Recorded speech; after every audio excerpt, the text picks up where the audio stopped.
हाय मैत्रिणींनो, तुम्हाला मी मगच्या व्हिडिओत सांगितलं ना, मला नवरीचे ब्लाऊज शिवायच्यात 4-5 आणि सर्व ब्लाऊजच्या डिझाईन सिंपल आहे. तर त्यातली ही पाठीच्या भागाचं एक डिझाईन शिवून माझी तयार झाली. तर या ब्लाऊजची डिझाईन मी कशी शिवली तर याचा व्हिडिओ मी उद्या माझ्या यूट्यूब चॅनलवर अपलोड करणार आहे 12 वाजता. तुम्ही नक्की तिथं जाऊन पाहू शकता आणि कशी वाटली ही डिझाईन नक्की कमेंट करून सांगा. या साडीला 2 बाजूनी काठ होते, तर एक काठ मी भाईला वापरला आणि एका साईडचे जे काठ उरले ना त्या काठापासून बघा मी अशी सुंदर डिझाईन तयार केली. तर ही डिझाईन तुम्हाला आवडली असेल तर नक्की माझ्या यूट्यूब चॅनलवर जाऊन तुम्ही पाहू शकता.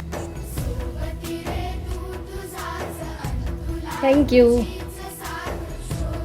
Simple design.